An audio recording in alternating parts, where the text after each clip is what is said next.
Install Android 12 on Xiaomi Mi 9 via LineageOS 19.1. Please check the description for important notes and all the download links. First, download ROM and GApps packages, then transfer the downloaded files to the phone storage. Link is in the description below. Step 2.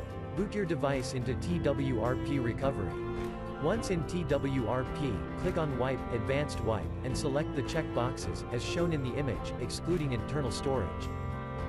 Step 4. Swipe the button to wipe the device. Step 5.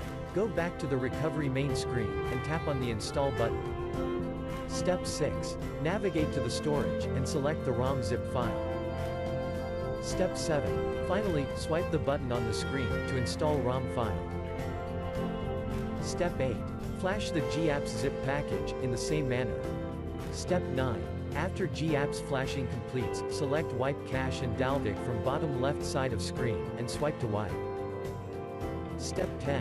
When the flashing process is complete, hit Reboot System.